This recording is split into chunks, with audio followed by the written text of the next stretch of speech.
Hey y'all, hope you're doing well today. So in today's message, I want to share some thoughts around reactive abuse and perfectionism.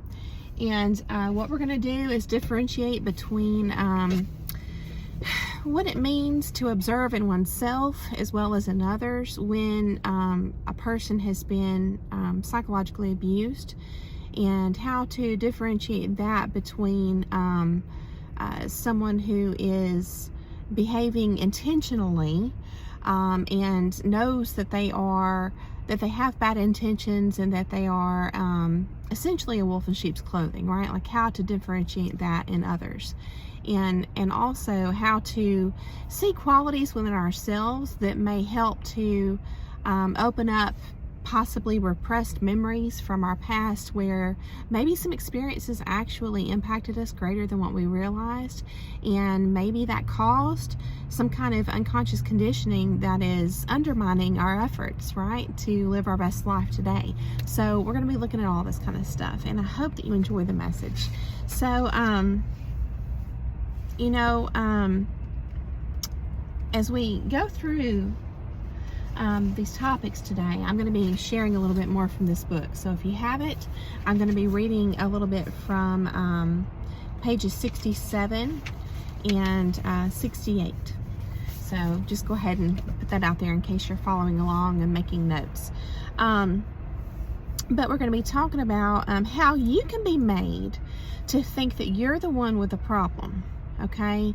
And this is just another tactic to keep that fog of confusion going, right? To keep you from finding out the truth about a person, whether it's the fact that they're just at heart a bully, just a grown bully, and they just get pleasure from, watching other people suffer, at their poking and prodding and prompting, right?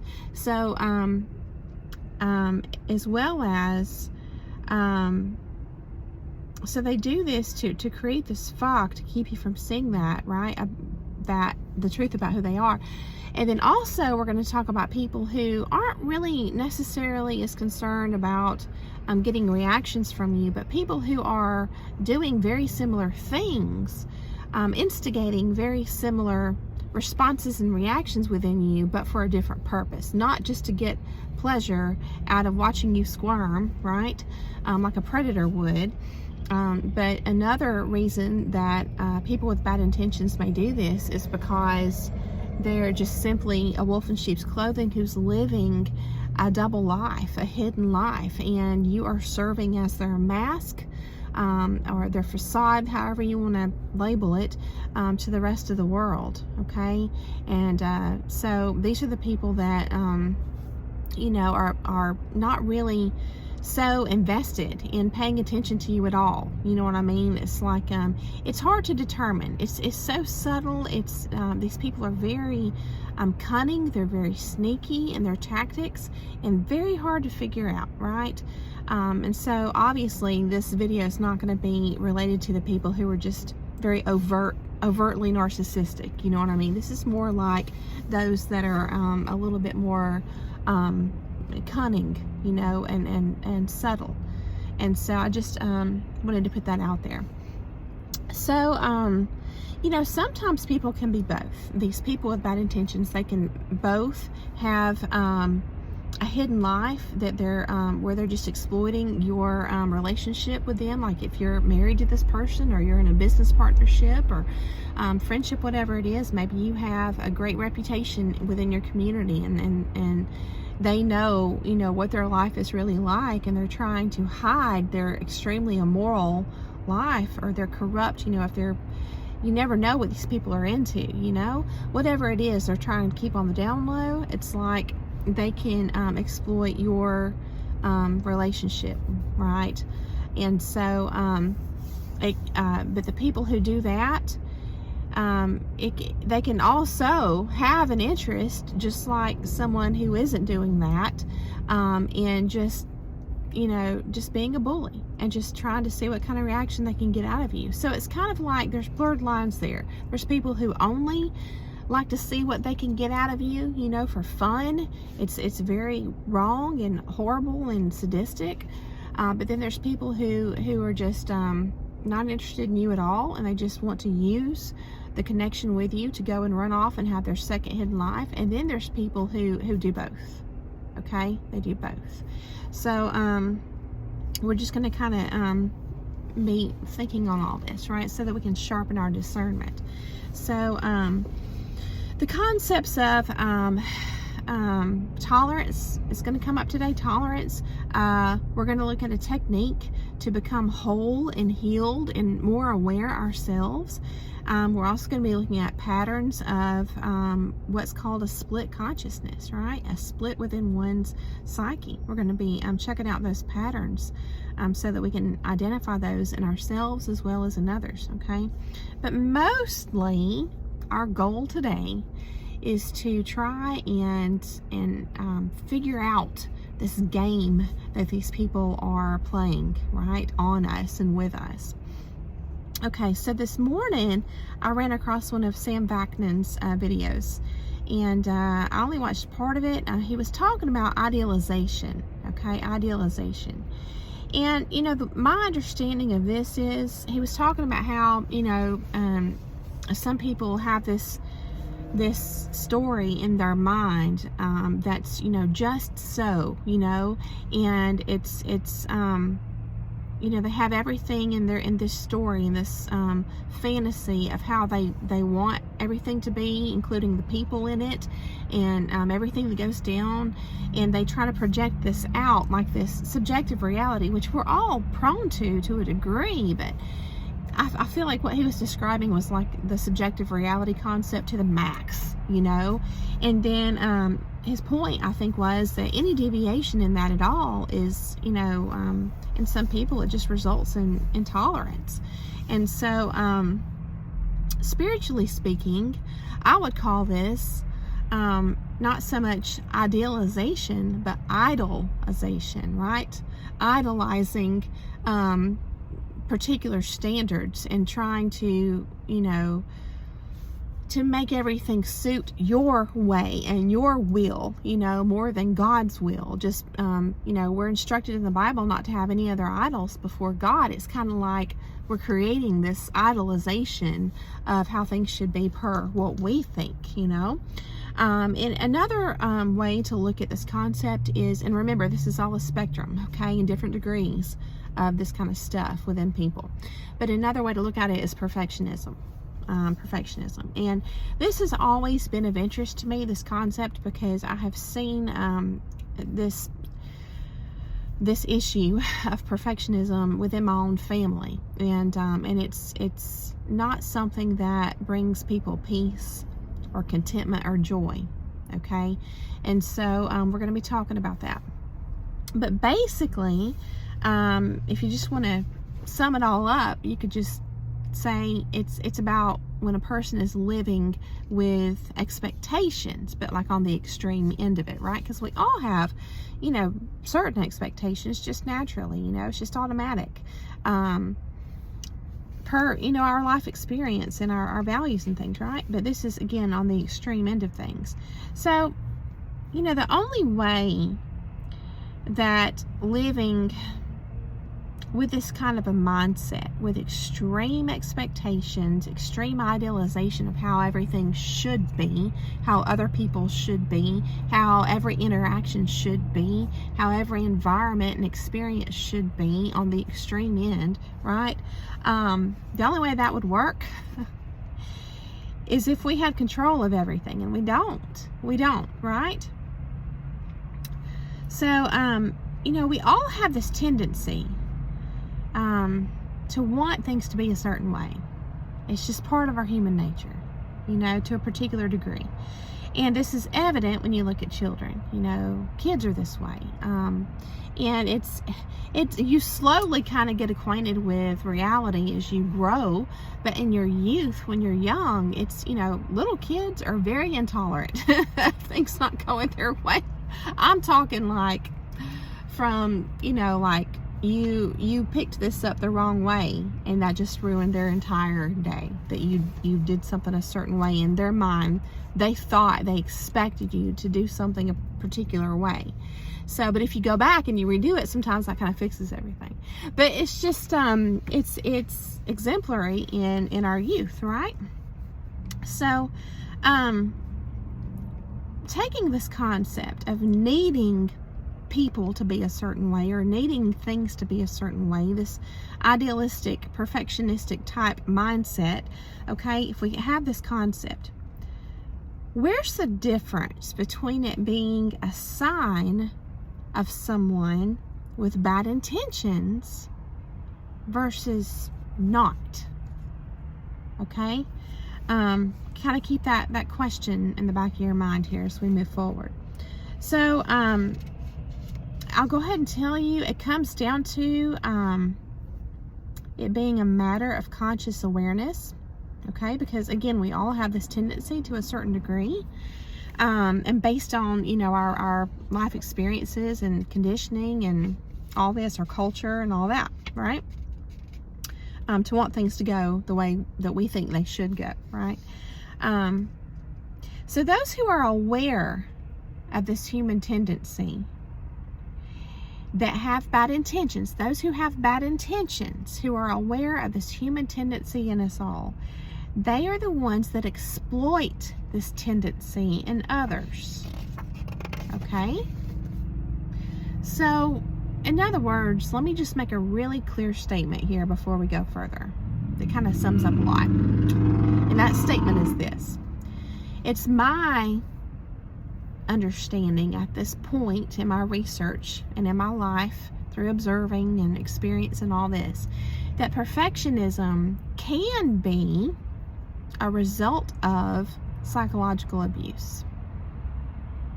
And you're gonna understand why I say that as we move forward. So people that trigger others who are still naive or somewhat unconscious or asleep for fun, right? What do we call those people? We call them bullies, right? And what do all bullies share? I would say sadistic tendencies, pleasure from other people's pain. And again, I mentioned before, you could be dealing with someone who's using or exploiting your commitment as their cloak or their mask, okay? I want all of us to get to the point where we can identify this in our life, despite what their intention is. If we know that people are triggering us on purpose, like it's intentional, because I know that you can be triggered just because of your own issues that you haven't identified yet. I understand that, but and that's what makes this hard, to be able to differentiate that, okay? Like, is this truly my fault that I'm triggered in this circumstance, or is somebody intentionally triggering me? It's a fine line, and we have to be able to identify that, right? But I want us to be able to identify when somebody's doing it on purpose, and to be able to just draw a line there, a boundary, and put our foot down and say, the jig is up. Jig is up and the game's over, okay? So the first step to becoming unaffected by those trying to trigger you is to become aware of your triggers. What are your triggers? Okay, so we're going to learn a technique to become aware of our triggers, okay? And this is where we're going to read a little excerpt from this book. So again, this is going to be on, what did I tell you guys? Page 60 something, I think. I've dog-eared so many of these pages. We're going to start on page 67 if you have it. So he's talking about Freud here, Sigmund Freud. And this is in this section called, it's part 2, called Symbols and the Interpretation of Dreams. And this is the chapter, the first chapter in that second section, called The Significance of Dreams. So he's talking about what he calls an empirical fact, okay? Meaning it's not just, logically theorized, it's been observed, okay? So he's calling this, again, an empirical fact. Observed long ago by neurologists, and especially by Pierre, I guess, Janet, that neurotic symptoms are connected with some conscious experience. In other words, I'm thinking of this horrible news story that's recent, somewhat recent still, about Gabby Petito. It's terrible, terrible. Where what little bit I've heard about it and seen videos on it and everything, she was made to look like she was crazy. You know, she had issues, and you know, I don't know her personally. I can't make a statement on that, but my understanding is that she was made to look this way when in reality she was the one being abused. And so that's just it. You know, if you look at this whole model of healthcare in our modern society, be it, you know, with regards to our body or our mind, I think a lot of times we treat the symptoms, and we just see the symptoms and we say that's the problem right there, the end all be all, isolated, this symptom, let's treat this and it's over. But it's pointing to something more. There's something causing that. So it's the root that needs to have the intention, right? And so I really appreciated finding this right here in this book, right? That it's an empirical fact observed long ago by neurologists that neurotic symptoms are connected with some conscious experience. There was a cause, okay? The symptoms are the effect, all right? So I'm going to go ahead and expand on this and share with you all. It says, dreams, of course, display a greater variety, and we're talking here about symbolism, okay? Symbolism and how that relates to neuroses, okay? And repressed issues. So dreams, of course, display a greater variety and are often full of picturesque and luxuriant fantasy, but they boil down eventually to the same basic thought if one follows Freud's original method of free association. If you're taking notes, you might want to write this down, free association. This method consists in letting the patient go on talking about his dream images. That is precisely what the non-psychological doctor omits to do. Being always pressed for time, he loathes letting his patient babble on about his fantasies seemingly without end. Yet, if he only knew his patient is just about to give himself away and to reveal the unconscious background of his ailment. So here we're not talking about a cunning wolf in sheep's clothing here. Okay, how to identify someone like that and them giving themselves away, because they're conscious of what they're doing. They're controlled with what comes out of their mouth because they don't want it to be exposed. Okay, we're talking about people who have true issues they're truly unconscious of them, and we're talking about the process of, you know, pulling those up from the unconscious part of the psyche into the conscious awareness so they can be worked through and healed, right? So this is a technique you can use on yourself to try and identify, you know, where those wounds are that you may not even be aware of that cause your triggers. Because these people who seek to exploit you, see, and manipulate you or bully you or whatever it is, they're really looking for your triggers. So you have to stay a step ahead and figure out what they are within yourself, okay? So this is just a technique. And it can also help you identify in other people, you know, in your life, your family or friends that you may see are struggling, and it, you know, they may come off like, you know, abrasive in some way. They may engage in projection, which is an unconscious thing. See, projection can be conscious and with intention from someone who knows what they're doing and they're psychologically abusing you, okay? Or projection can be an unconscious mechanism, defense mechanism, see, okay? So let's continue. Yet, if he only knew his patient is just about to give himself away and to reveal the unconscious background of his ailment, anyone who talks long enough will inevitably betray himself by what he says and what he purposely refrains from saying. So again, you can observe this if someone is talking a lot, which is rare for wolves in sheep's clothing, but it does happen sometimes, per my experience. So just observe. Always get in the habit of observing, right?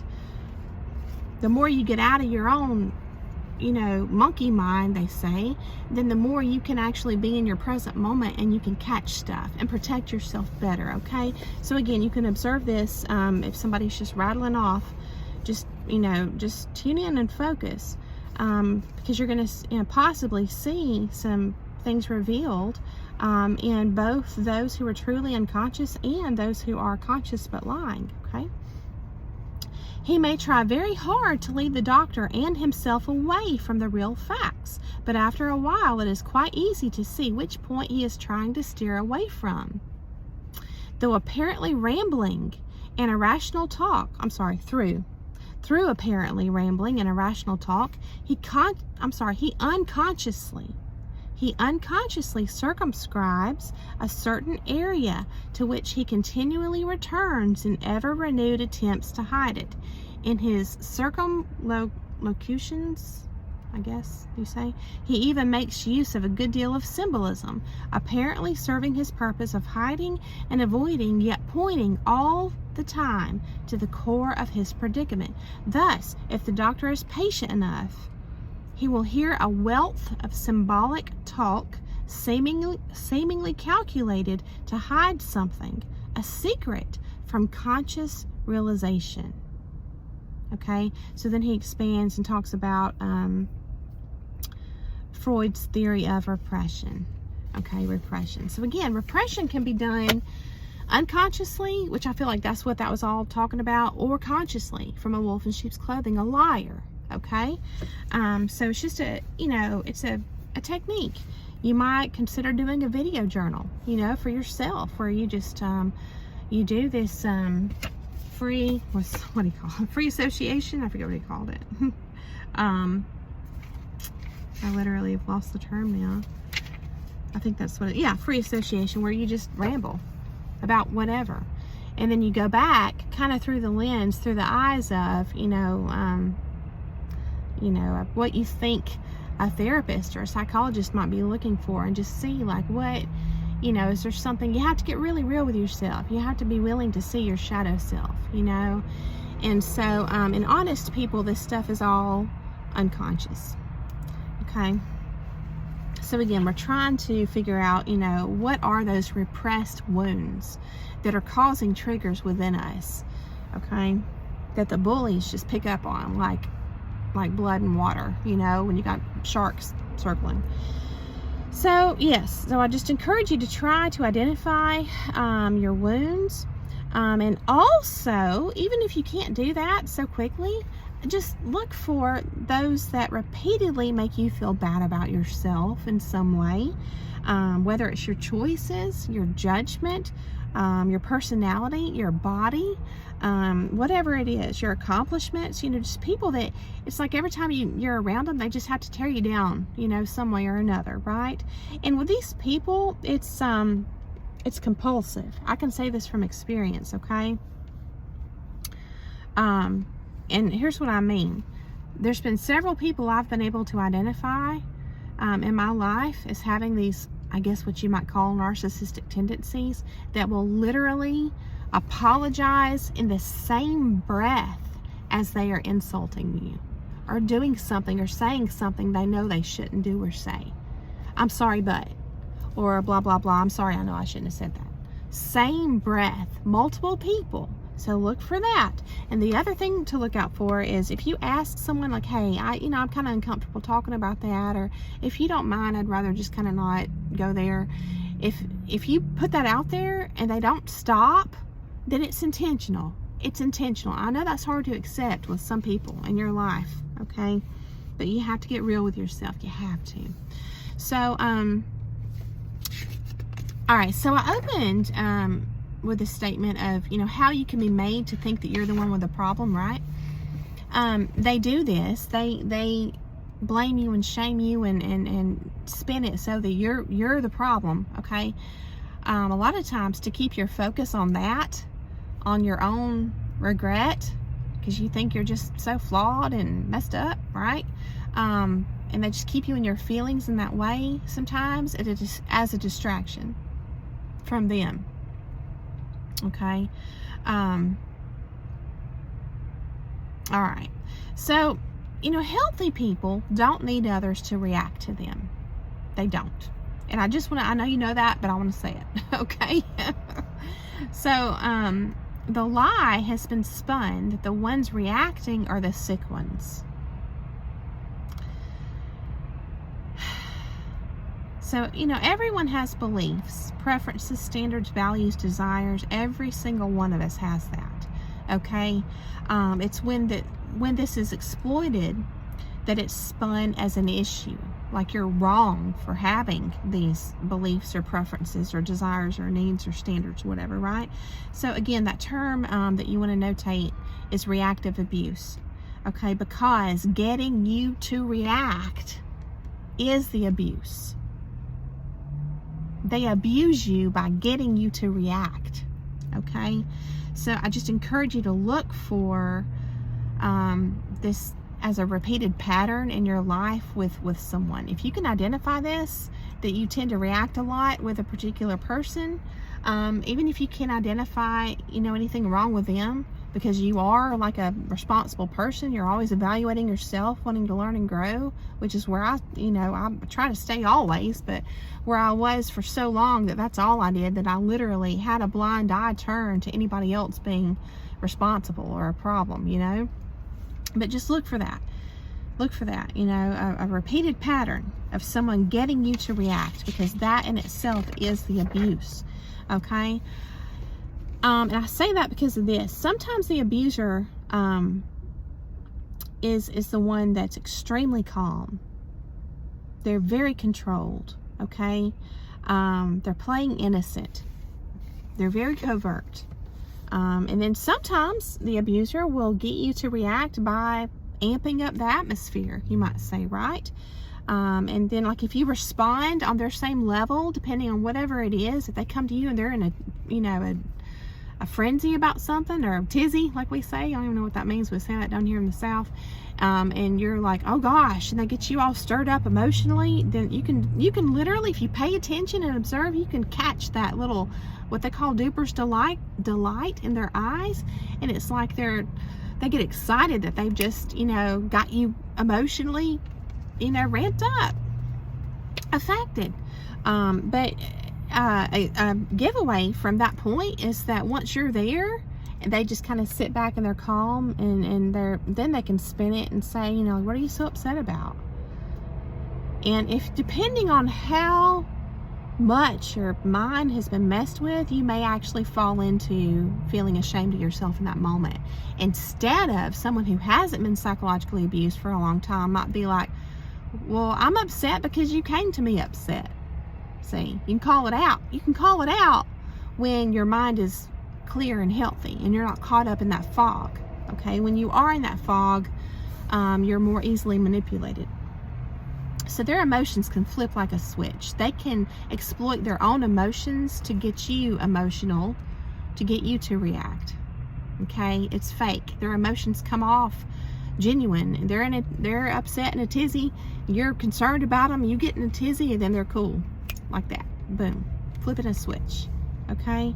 It's like they're using their emotions to like hook you, to lure you in, right? And then it's bait and switch. And then they put the focus on you. Like, what's wrong with you? Like, oh gosh. They can roll their eyes, or they can be like concerned about you and be patronizing and all this stuff. So, all right, let me share some thoughts. These are my theories, okay? So your reactions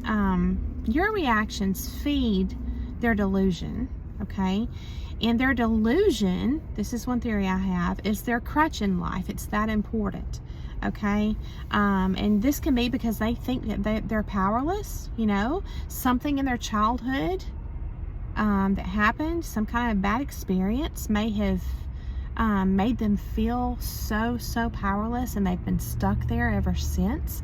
And sometimes with these abusers, depending on how well you know them or you know about their life, you may be able to identify their own bad experiences in childhood of abuse or whatever it was, where they truly were powerless. And it's sad, but it doesn't give them a license to grow up and not, get the help they need, and therefore not just perpetuate this onto others. It's no excuse for that, right? The other theory is that they're just envious of you. It goes back to, a biblical story where, Satan was, just envious of God. He wanted to be God, and he was cast out of heaven, and because he just was intolerant of the fact that he couldn't be the number one. So envy, right? And they can look at you and be like, feel like you have something over on them, whether it's your looks, if they think that, you're more attractive than they are, or it may be your intellect, your family, your associations, whatever it is. It's like they feel like it's not fair. It's like they think you have this advantage over them, okay? And so it just encourages them to play these power games, right? And it kind of becomes like caffeine, like this false power that when they try to, play games with you to feel better about the situation, it's kind of like, caffeine. Like I said, it's going to wear off instead of actually living a healthy lifestyle and eating healthy food and exercising and having real energy versus the fake kind you can get in a pill that's going to wear off in a little bit, So that's why they have to have continual, ongoing doses, right, of putting you down. That's why it's a pattern, okay, because it wears off. So essentially, your participation in these power games is their drug. Your reaction is the drug, okay? That's the hit, the caffeine or whatever. And they have to cast spells of shaming and blaming to upset you, right? And this can be done not only verbally, but in their body language too. Just kind of expand to be able to observe and catch it all. That's what I encourage you to do. So,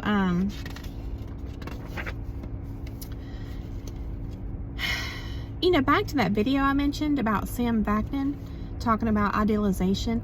I witnessed the crippling effects of perfectionism, and like in my life, okay, in the people I've known. And I have also witnessed the smooth operation of a wolf in sheep's clothing. And there's a difference. All right, there's a difference. So someone idolizing perfection unconsciously, okay, innocently, is someone running from being triggered. Okay, they're very easily anxious, depressed, worried, etc., because they've been conditioned to understand if they express discontentment, like at all, they'll be shamed. So they're carrying the blame themselves and trying to avoid normal human emotions. And we all know that what we focus on grows. It's just like this law, law of nature. What you try to avoid is if you're so focused on it, it's going to just amplify and grow. So it's self-fulfilling. It's self-fulfilling, which is why what a person tries to repress or suppress, rather, seeps out. Sometimes it bursts out, like in an outburst, an emotional outburst, So they believe it's wrong to have their own opinions and preferences. It's like, without calling it this, it's like some people can live like it's taboo, but it's just really a normal part of, the human emotional spectrum. So I feel like these people who are so hard on themselves, they're also hard on others. They're hard on they make life hard because of these unrealistic expectations, this crippling effect of perfectionism. I feel like they have likely experienced reactive abuse. Okay, they've likely been shamed for reacting. And I'm not saying it's good to react, okay? Ideally, we would respond, but that comes with maturity, okay? But shaming someone for a justified reaction, especially if it's done over and over and over, it actually creates this split within the psyche. It creates the shadow self, or at the least, it adds to it, okay? So, because the shadow self and everything in it is repressed or suppressed, it grows and builds, again, like I said, until it spills over sometimes, right? And then when it spills out, it truly is inappropriate. It's like it becomes its own self-perpetuating system, okay? In that book I've shared with y'all, The Inner Life of Trauma, it talks about, these aspects within one's own psyche, like taking on a life of their own, kind of like where you don't literally have control over it. It's kind of like that, okay?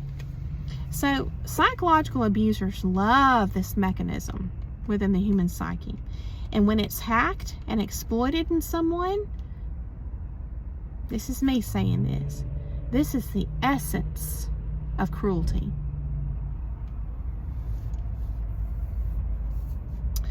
So again, sometimes it's the person that looks crazy to the outside world that's actually the victim, okay? Because they're in a state of fight or flight, like this state of emergency, and it's very taxing on their body and their mind, and just it's awful. So abusers are often the most put together one. They're often very deliberate. Well, they're deliberate and controlled, right? They're truly the wolf in sheep's clothing. They're very sneaky, very cunning, and the problem here is that society rewards this, and it shames the ones affected by it. Essentially, I'm saying that there's an intolerance in someone who has been abused of things not going a certain way because their life experience taught them that it'll be spun as their fault. And they believed this lie. Now, wolves in sheep's clothing are intolerant of things whenever it's something that might expose their con. All right?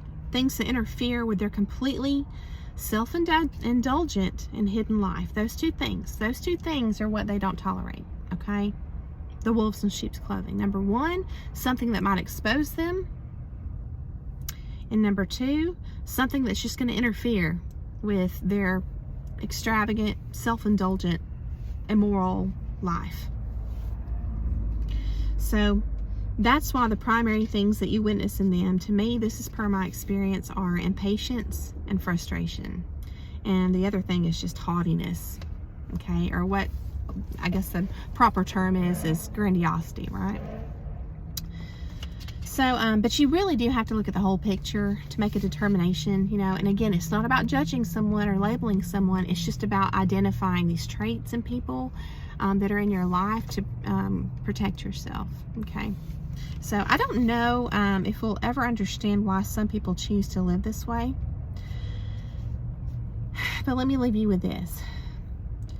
We can choose to know ourselves more and more every day, because this will heal old wounds, it'll make us wiser, and it'll help us to truly see who we should be investing our time in and who we should avoid, okay? Because your life is not intended to be a sacrifice for the self-indulgent. It's meant to be lived and loved with others like you. So thanks so much for coming along to hear the message. I hope that you have a beautiful day, and I'll see you again very soon.